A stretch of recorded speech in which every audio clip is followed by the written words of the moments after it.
all the people that have had NDEs, almost all of them, there are some related experiences, but then they can be very different and varied. So anyway, when I was born with a congenital heart defect. And the reason why I tell you this is because later on, it kind of fits into the entire story of why things happened to me. And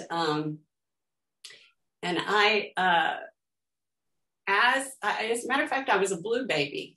So I was in the hospital almost the whole first year of my life. I could have had an NDE at that time when I was first born, but I don't remember it. So growing up, year 1, 2 to 5, I had a lot of medical issues with going in and out of the hospital, but I also, when I was home, wanted to be just like my brothers and do all the things that they were doing. And my mother was a firm believer that I shouldn't be held back just because I had this condition. So when I was growing up and playing, I was climbing trees with my brothers. I was roughing around with them. I was lifting things that I probably shouldn't have been as a fit 5-year-old. Well, that caused me to have a inguinal hernia. So now we're talking 1957. So back then, the ORs were very different then. But they were very reluctant to do surgery on me because of my cardiac defect. The defect I had was an irregularity of the heart. So it would go very, very, very, very fast and cause arrhythmias. And then I would end up, having trouble breathing. I'd go into congestive heart failure. So it was challenging, but they felt that it was important enough to do the surgery. So back then they used ether. So I don't know if any of you ever had surgery back then or not, but they also had these old operating rooms. So that are much different than today. So I went into the operating room and was put to sleep with the ether. And then all of a sudden I woke up and I was down on floating on the floor. And I looked down and I see the black and white checkered floor. And I thought, oh, that's the floor. And then I looked up and I see all these green pants around this table. And I saw my little hand dangling from the table. And I thought, oh, wow, I can leave. And then I thought, I turned to the doors, and the doors were, one of those, what do you call them, saloon doors, but they were full length. And I thought, how am I going to get out that door? Well, then all of a sudden, all these people started rushing in. And the doors opened, so I flew out, and I'm floating down this hallway and floating away from all the people because they're running into the room. And I get halfway down the hall, and I said, now I can go home. I really felt very strong that I could go home and not this physical home. And all of a sudden, I felt this overpowering love. As I'm floating towards the main door, and this being, this beautiful woman appeared, translucent, and she took up the whole wall. She went from the floor to the ceiling, and she had this beautiful flowing white gown on with this blue head wrap. And she had this loving presence with her and very compassionate. And I floated up to her and she smiled at me, and everything was, the communication was all telepathic, but it was more of a soul-to-soul connection rather than telepathy. I don't know if you all experience telepathy, but it's a different type of communication. So it was deeper. And then she looked at me and she smiled with this beautiful smile. She had long black hair. And she said, "You have to go back." And I went, "I don't want to go back." I don't want to go back. Now, I wasn't in my body. I was like this bubble of light that was floating down the hall. And I said, "I don't want to go back. I don't want to go back." And she said, "But you have to go back." And I said, "But I don't want to go back. I'm not going to go back." It's like a 5-year-old being defiant. And she goes, "But you have to go back." And I said it again. I said, no, I'm going to come. I'm going to go. And she said, "If you don't go back, you'll get lost." Why she said that to this day, I don't know. But all of a sudden, as a child, you think, if you get lost, what happens to you? You know, you can't find your way home. And that's all I wanted to do was go home. So I turned around. I said, "Okay." And I turned around and I floated back down the hall. And I floated. This time, I just didn't even think about the doors. I was still thinking about not being able to go home. And I didn't want to get lost. So I had to go back and find my body. And so I just floated through the wooden doors. And I saw them still running around all over me. And I saw my hands still dangling there. And I actually went up through my hand and back into my body. And that was when I was 5. And I did not even know about the NDE, psychological and physiological changes that happen to your body with an NDE until I read the book NDE for Dummies by P.H. Atwater. I don't know if anybody's read that, but she describes a lot of the physiological as well as the psychological effects, after effects of an NDE I had. So, so growing up, I still wanted to go home. I mean, there was this, the main side effect that I had from that was this feeling of in the pit of my stomach that I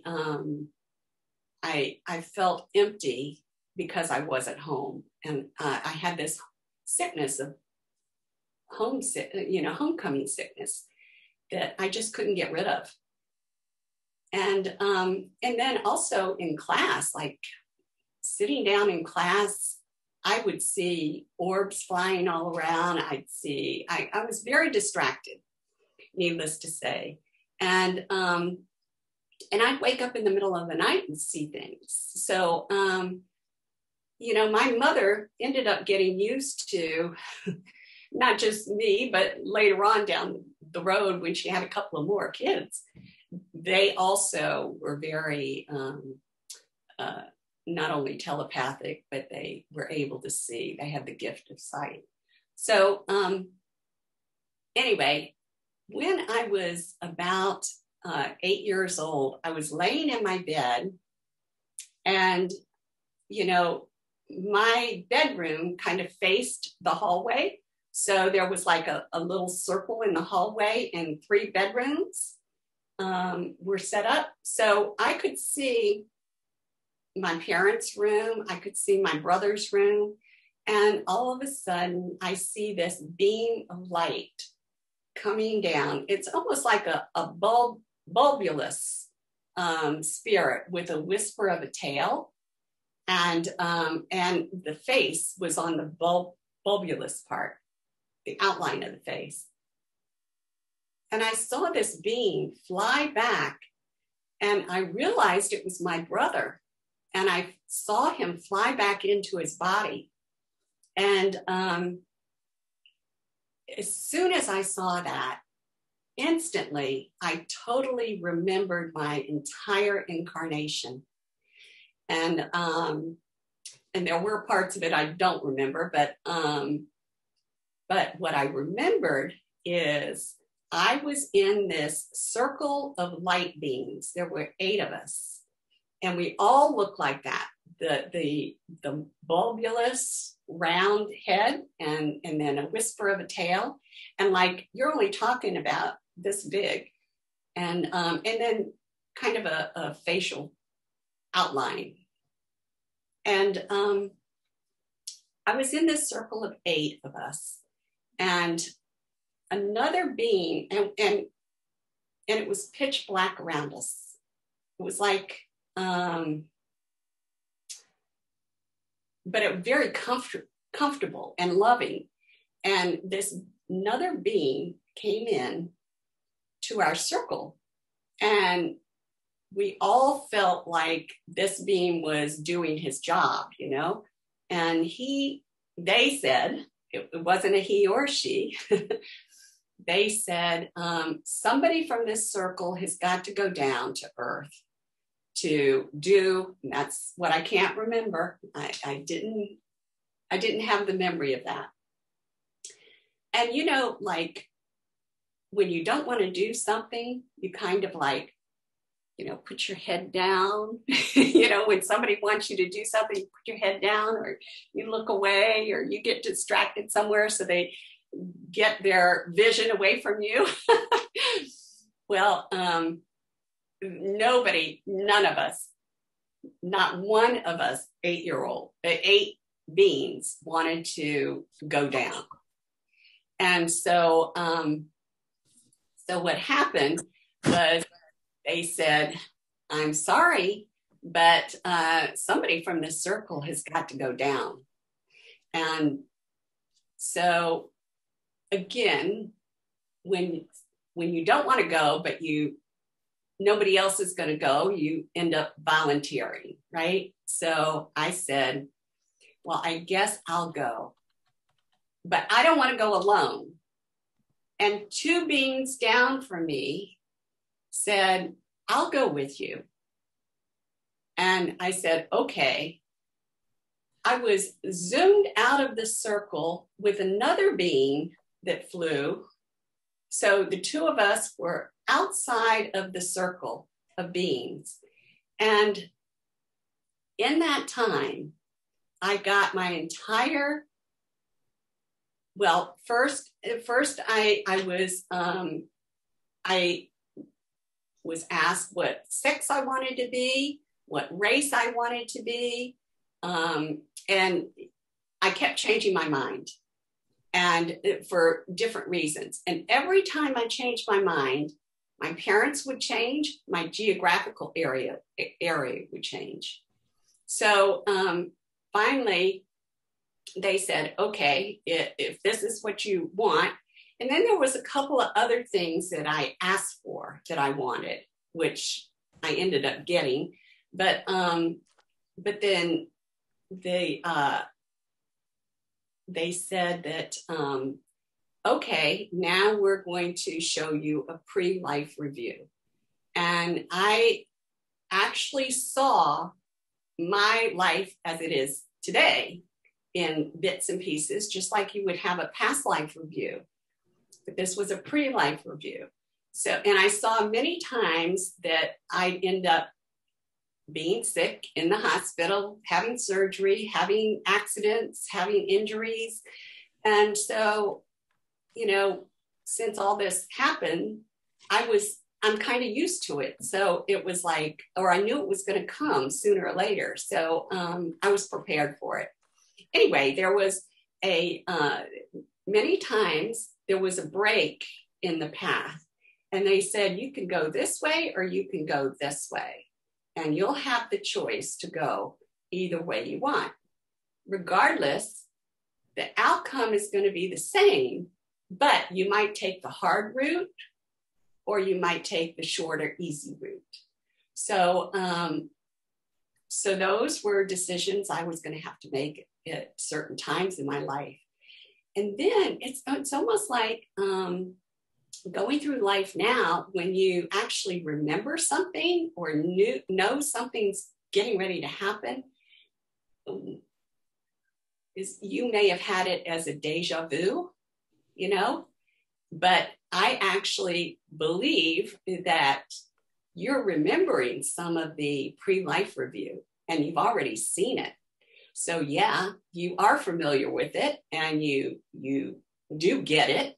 And so those are the kind of forks in the road that I like to pay attention to, because that may have been one of my paths that I could have taken one way or the other. So, I'm sorry. Well, eventually we kept you in the Facebook group. So friend each other, stay connected. Yes. Seems like it would be a nice idea to create cohort groups and make Facebook groups, but that would be on us to do, right? Chuck, I think that there's somebody one of the unmuted. Guidelines is that you don't do that during the course. Right. But yes, that would be on you. I'm gonna call Marianne. Y'all having trouble getting in, okay? Sounds good. I will do go ahead, Diane. I had requested that we do a voluntary that's coming from your speaker. I think so. Hold on a second. For those that want. There you go. And somebody calls in. Let me turn this phone off.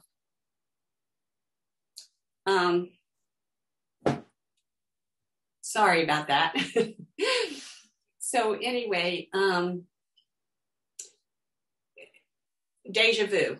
So I think that we need to pay attention to those. I found disconnected. Those kind of things that that are alerting us to a way that we can choose where we want to go.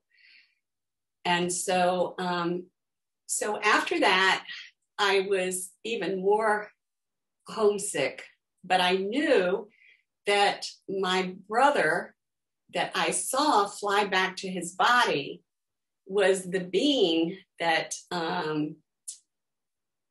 was in my circle with me. And he was here to help me do whatever I was supposed to do. So, so after I made all those decisions and, you know, chose what sex I wanted to be and what race I wanted to be, ethnicity I wanted to be, then immediately they said, if you want this, you have to go right now. So it was like my parents were ready for me, right? So anyway, I flew out of the circle, and I remember looking back up, and now I'm going down to earth, and I look back up, and I saw the circle of beings, and I said, hurry up and come to the being that said that they were coming back down to be with me. And he said, don't worry, I'm right behind you. And so then I was born. Now, the thing that I realized studying, doing self-care and spiritual direction and that kind of thing, and healing touch, I realized that going down to earth, my heart's desire was not to be here. So we are electromagnetic beings. So when I came into this life, I had a cardiac congenital defect that was all electrical. So the electrical part of my heart was not working.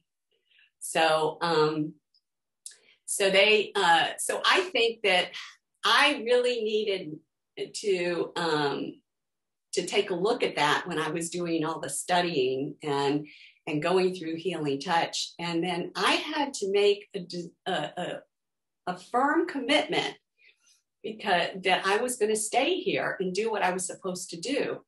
Because growing up through my teenage years and in my 20s, and oh my gosh, I did so many risky things because I didn't care. I wanted to die.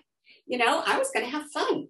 And if I died, that was okay because I'd go home. That's what I wanted to do. I mean, I would skydive.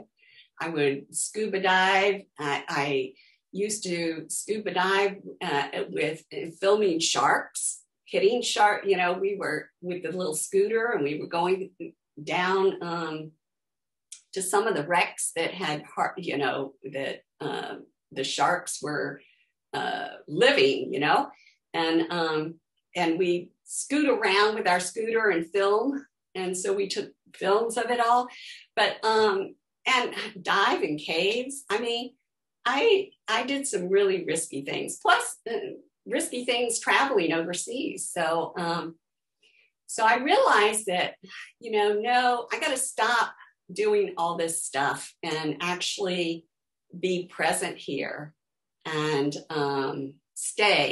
make a commitment to stay here on Earth to do what I'm supposed to do. When I made that commitment, I started having more arrhythmias. And what happened was they finally came up with a surgery that they do, now they do all the time, quite a few of them a day, but they never had the cardiac surgery, which was cardiac ablation. They never had that before 1996. So, and then, so this was 1997 that they decided they needed to do that on my heart. And this was after I made the commitment to stay. So then the electrical defect was going to be corrected because I had made that commitment. So then and there were only 4 doctors on the East Coast that did this surgery. One was at Duke, one was at Johns Hopkins, and there were 2 here in Virginia Beach, which I thought was ironic. And now a lot of cardiac surgeons are doing it as well as cardiologists. So anyway, I had the surgery, and it was a lot longer than they take now, but we were pretty much pioneering that.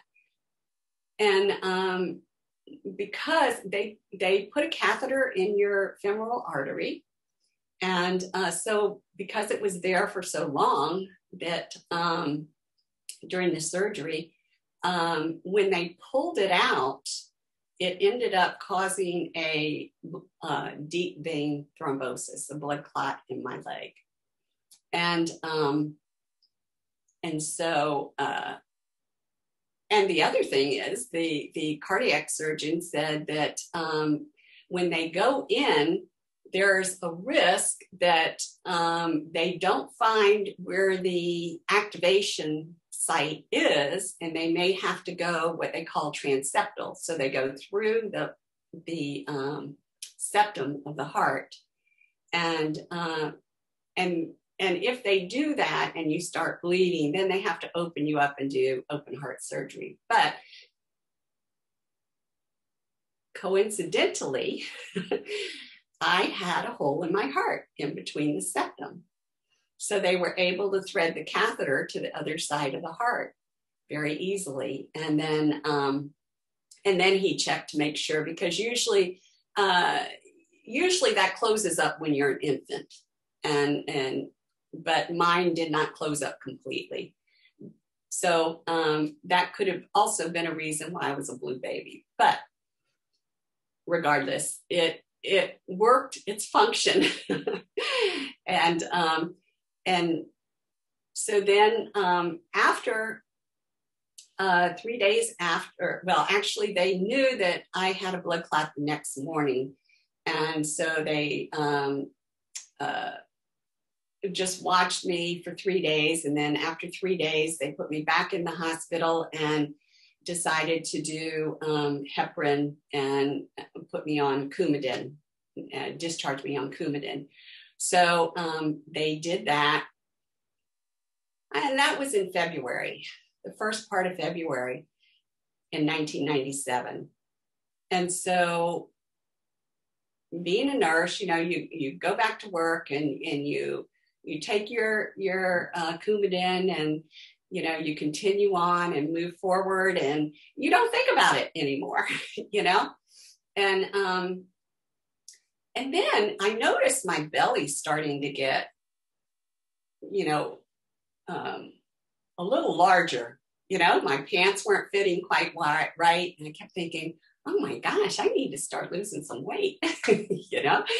And so it just kept, for a whole week, it kept getting bigger and bigger. And I happened to be going to a conference in Richmond, which for those of you out of state, it's about 90 minutes away from Virginia Beach.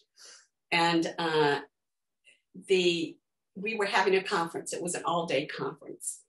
And I went with 6 other girls. So I was not driving.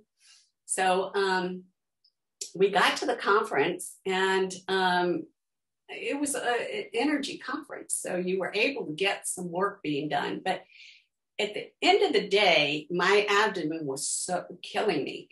I was starting to have pain with it. And still didn't even think about what it might be. And during one of the sessions, I felt this huge energy shift. And I thought, I wonder what that's about. So I went on, but I couldn't eat. I ate some lunch, but I felt like at dinner time, I felt like I was still full. So the girls wanted to eat, so we stopped and ate. So it put us back here to Virginia Beach very late.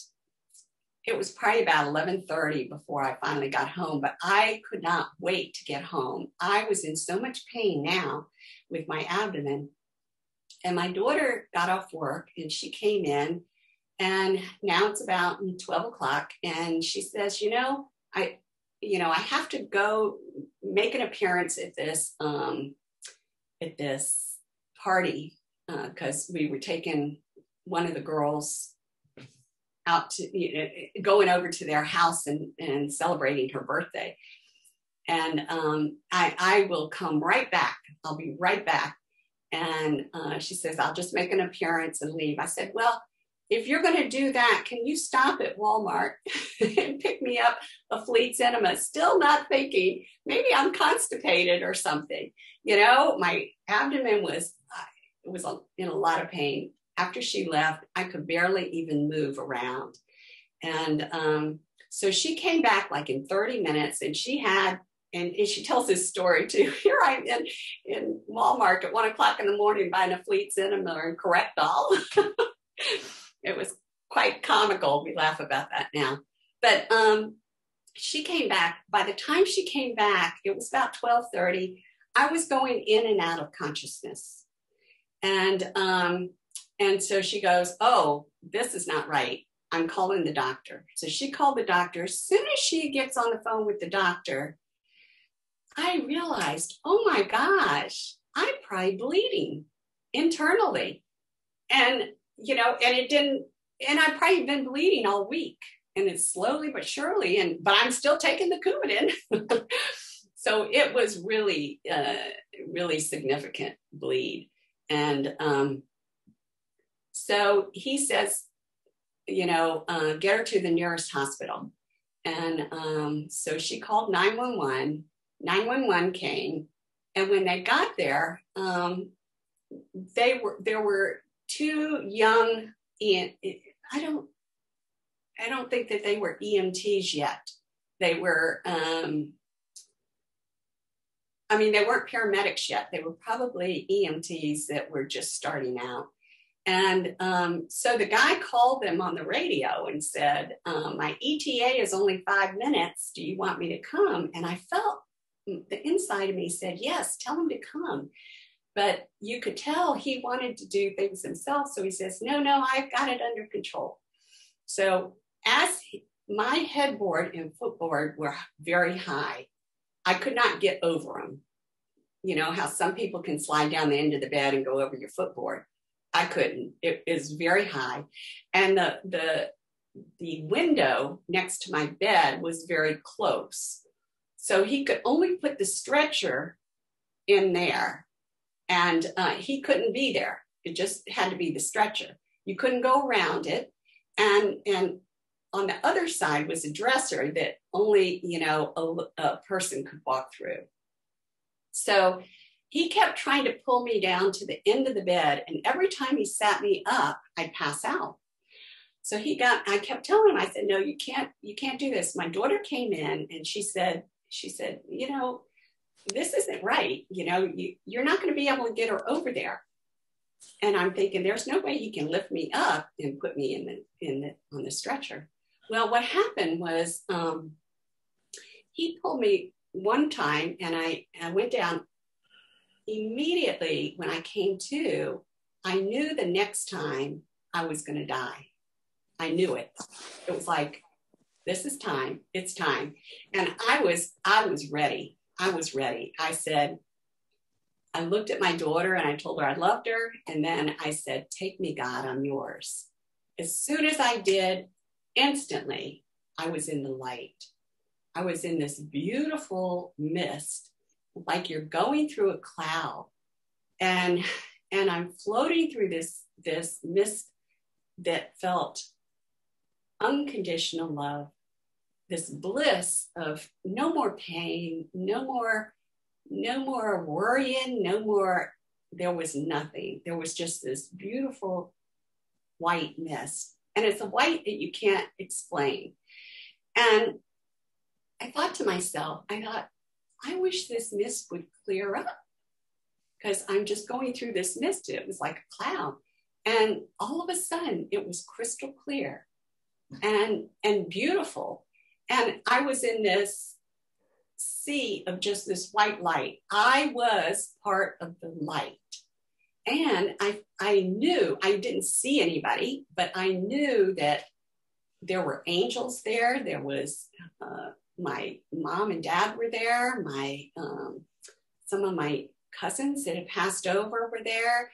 I felt like all the ascended masters were there. I knew that Jesus was there. I knew that Abraham was there. And I knew that they were all part of me and I was part of them. It was a oneness. And I came to realize that I was in the dimension of oneness. And so I'm just basking in this light, in this beautiful feeling of surrender and caring and non-judgmental. And it's just wonderful. Then all of a sudden I look up to the left side of me and I see this brilliant light beam. It's almost like, when you look at a light bulb itself, either you see the aura around the light bulb or else you see the radiation of the light bulb. Do you all get that? Do you know what I'm talking about?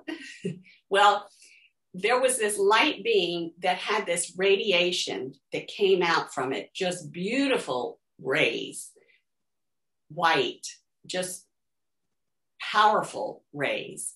And as it came closer to me, I all of a sudden couldn't look at it. It was just way too bright and too brilliant. And as it came closer and closer, it stopped. And then I was in this radiant of the streams of radiation coming off it. And it was all knowing, all powerful, all loving, almighty. It was not judgmental. It was God. I felt it was God. And as I kept wanting to look up, but I couldn't. I just couldn't. It was just too brilliant. So I wasn't going to stop trying. So all of a sudden, this robe, a maroon color, beautiful wine color robe, silk, dressed the lower part of the light beam. And then, so I was satisfied looking halfway up or a little bit up, you know? And so I stopped there. And then again, the communication was all soul to soul. It was very deep. And all of a sudden, I was getting all this information, all this wisdom from this beam of light. I was getting, I knew why the universe occurred, how the universe occurred. I knew how the cosmos happened. And I kept saying, oh, that's why that happened. Oh, that's why that was done that way. Oh, now I understand. I mean, all this information about creation flooded into my mind. And I thought, wow, now I know, I understand all that. And when I did that, I'm sorry. And when I did that, it's just my fax machine. And when I did that, it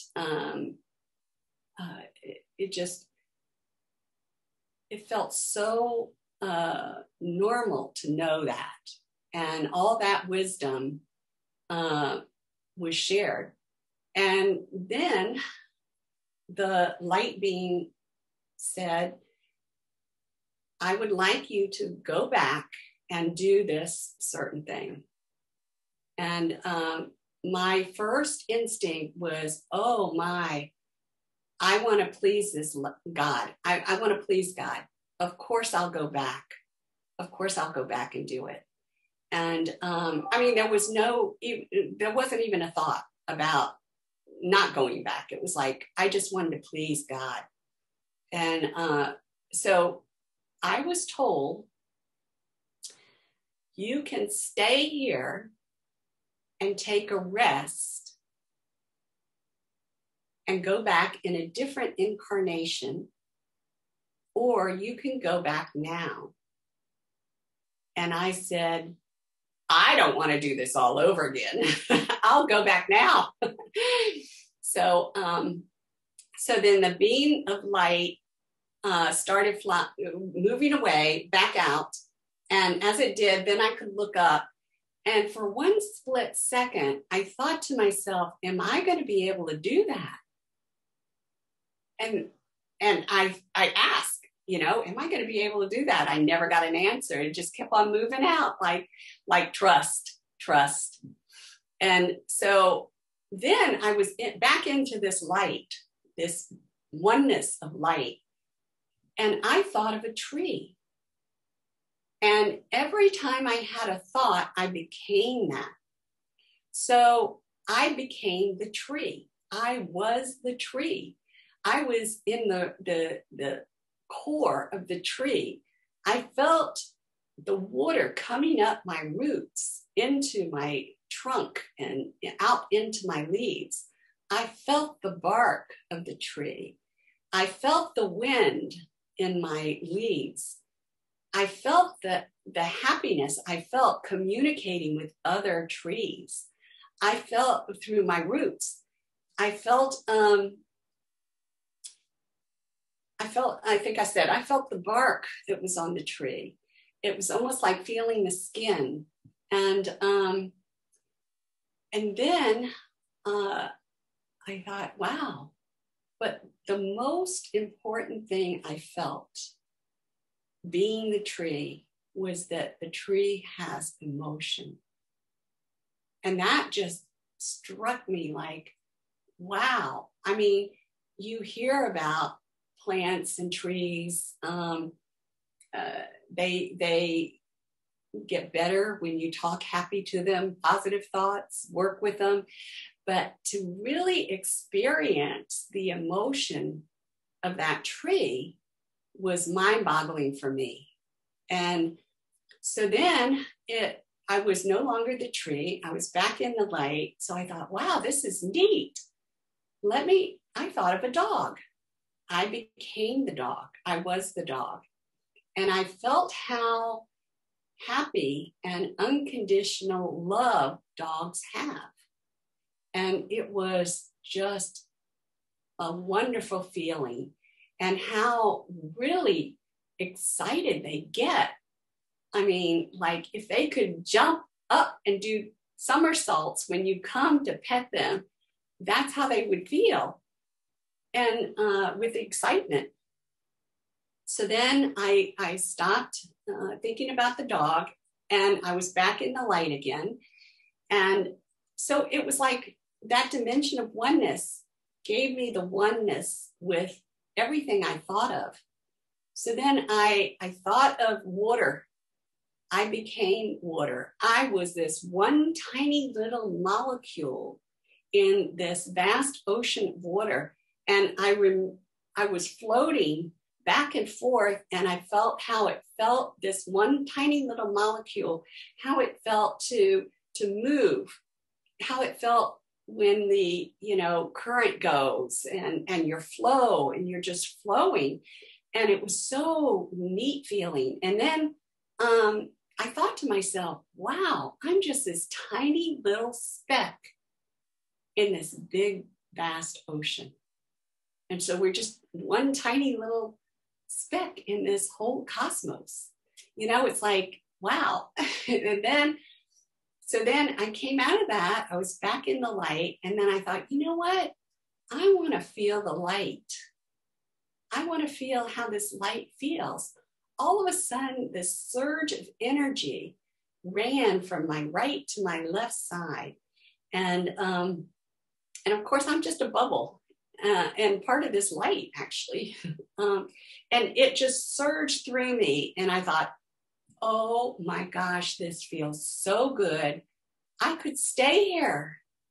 Well, I had already agreed to go back. So as soon as I had that thought, I was jerked out of there. And I was on my ceiling watching the watching the EMT work on me. And he was all by himself working with me. The other guy, it was like I had an expanded view of everything. I saw the other EMT in the ambulance pulling stuff off, IVs and stuff off to bring upstairs. And then I felt my daughter. I saw my daughter downstairs on the phone, hysterical, just so emotionally distraught, saying to my brother, "Mom's dead, Mom's dead." And then I thought, well, I really don't want to go back in that body, but the paramedic just kept going and going, and poked me one time in the abdomen. And as soon as he poked me, the pain jolted me right back to my body. And I often wonder if it's really the electrical current when somebody shocks you that brings you back, or is it the pain that it causes that brings you back or shocks you back? I don't know. Anyway, so once that happened, I came to, and I was diaphoretic and just totally really out of it. And so they took me to the hospital, and they found that I had a large intraperitoneal bleed. So I had been bleeding. So the majority of my blood was in my abdomen. So they started to pump me with, 5 units of blood, like all at once. And then I had a blood transfusion reaction. So my throat closed up, and they had to, to take care of that with some epinephrine. And then when they finally got me to the ICU, and when they put me in the bed, I jerked my leg, because they had to give me not just regular blood, but fresh frozen plasma, which actually corrects your blood clotting factors, corrects your INR. And when they did that, of course, now the clot could get loose. And when they moved me to the bed and left the room, after they left the room, hooked me up, and then went out, then I moved my leg, kicked my leg to move it to one side. And when I did, it dislodged the clot, and it came up and broke off into 2 pieces, and I had bilateral pulmonary embolus. So then they all came running back in, and my O2 was like 32, I think, and so they finally got that. They got it stabilized over time, and then they had to put in a vena cava filter, but. The thing is I was still in this expanded state. So even though I was in my ICU room, I knew what they were saying at the nurse's station. I knew what they were thinking as they walked into the room. I knew it was just very, very expanded. And how they felt. And so I knew when a doctor walked into the room, I knew either he knew what he was doing or he didn't have a clue, and which was interesting. And so then I was in ICU 6 or 7 days, and then was moved to the step-down unit.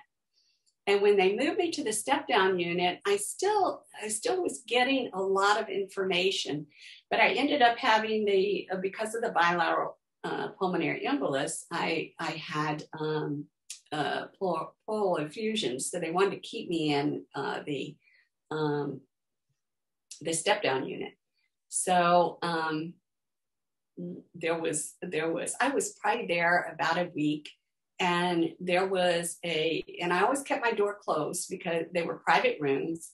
And all of a sudden, I started feeling really, really nauseated and really sick to my stomach. I felt diaphoretic. I felt like my blood pressure was dropping.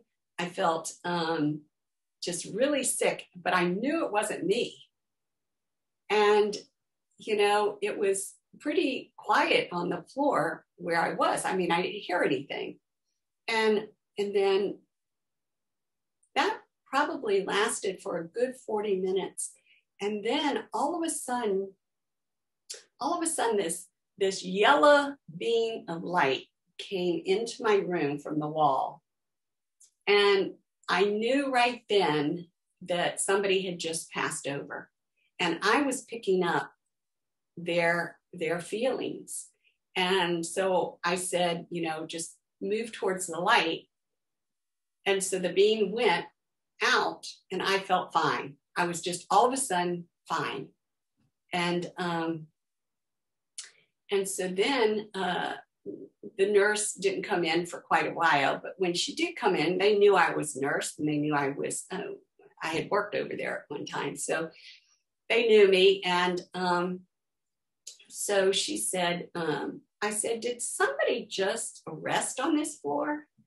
And she said, yeah. She said, I said, what did they arrest from? And she said, and I knew right away. I knew just by reading their mind. But she said, pulmonary embolus. And I thought, wow. And he had a single pulmonary embolus. And so I was very lucky again that I didn't have the problems that he did. So I knew right then I needed to get out of the hospital.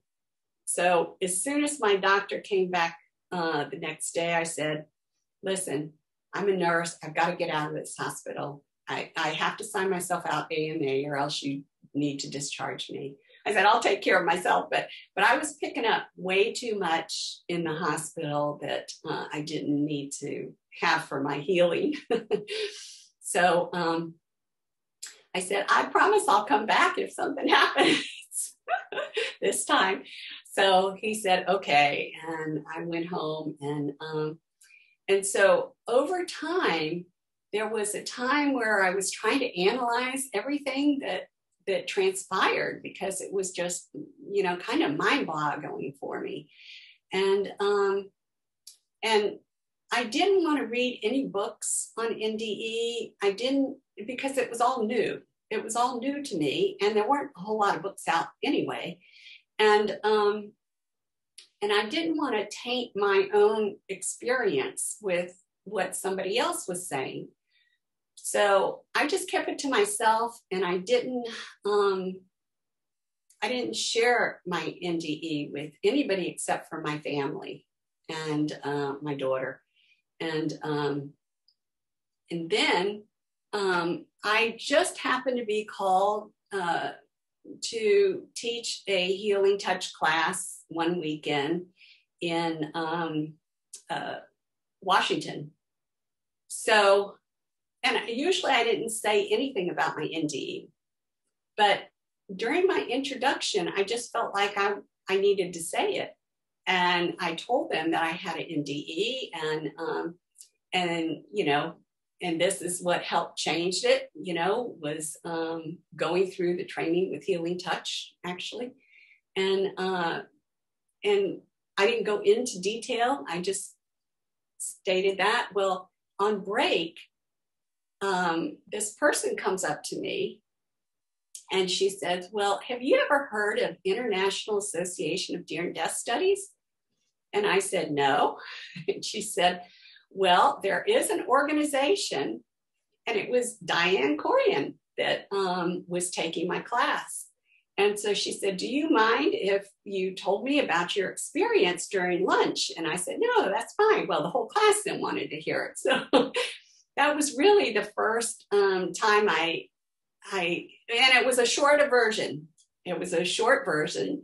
And that was really the first time I came out with it. But then because then Diane wanted me to get on the board and of IANDS. I said, no, I'm way too busy. I can't do that. But is there a chapter or a group in Virginia Beach? No, there wasn't. Why don't you start one? No. And this was back in 1997 now. And, or actually it was 98, January 98 that I taught her. And then I said, no, but I'll go to one if somebody wants to start it. But it was going to be too much work. Well, 6 years later, I get this flyer across my desk from somebody that's trying to start the IANDS group in Virginia Beach. And it happened to be the anniversary of my NDE. So I said, how coincidental is this? And I guess I'll go. It was the very first one here in the area. And Cheryl Birch was running it or starting it through the ARE. And so I went, and nobody else there had an experience. So she asked me if I would present because she didn't have a speaker. So I told my experience. So that was the very first formal invitation that I took and had. So then, of course, she wrote me into being on the IANDS board. And I was there until 2005. We actually held the international conference here in Virginia Beach one year. But that's that was still nagged me that I could not remember what creation was about. And I could not remember what I was asked to come here to do. And believe me, it really bothered me. And so in that 6 year, I was going out to do a national presentation at Spinal Cord Injury conference on Healing Touch. And I was up late at night watching TV, and who comes on the TV is Raymond Moody. And I thought, oh, and he happens to be at the University of Nevada, so right where I was going, right? I thought, well, he's supposed to be the grandfather of near-death experiences, from what I understand. And I still had not read any books because I still didn't want to be tainted. I didn't want to taint my experience. And so, or influence my experience. So I called his office to see if I could get an appointment or see if he was in town during the time I was there. And we were actually able to get an appointment with him and see him. So I spent an hour with him while I was there. And what he told me was the other thing that bothered me was I never had a tunnel. I never did the tunnel thing that a lot of the NDEers have, and seeing their loved ones. And so he spent an hour with me. He told me a couple of things that I really thank him for. And one of them was that it may take usually it takes a good 7 to 10 years to integrate an NDE. And so I didn't feel so bad then not being able to remember it yet. Those two parts of it. And then he said, and the tunnel, he said, usually people have a tunnel if they need to adjust from this world to the next world. So, and that was important to me, and it made perfect sense because I was ready to go. Remember, I said, "Take me, God, I'm yours." I was ready. So I didn't need the comfort of the tunnel. So so that was good, and I thank him for it. So then the other part was I still wanted to find out, return to that memory of the creation, as well as, and that's the other thing he did tell me. He said, when you're ready, you'll start remembering it. And so I have slowly but surely started to remember some of it, but it's not fully there yet. But that was also good for me to hear from him. And so let's see, I lost my train of thought now.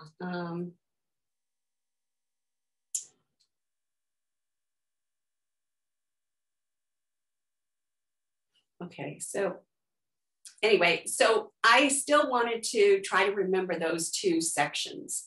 So I don't know if you all have been able to hear Howard Storm with his NDE, but he spoke here at Virginia Beach Ions one time, and he explained that he could not remember some of his NDE. And so he went to this psychologist that did hypnotherapy, and he worked with him, and he remembered a lot of it. So I thought, So I called Howard and I said, who did you go to? And, I want to go. So he said, it was somebody in Ohio. So we're talking the late 90s now. I think it was 1999 that I went. And I spent 3 days with this psychologist doing hypnotherapy. And I remember all the events except for those two things that I really wanted to remember. So I'm just holding on to what Raymond Moody said, and, just be patient. When the time's right, you'll start remembering it. So, so basically that was my NDEs and kind of my life.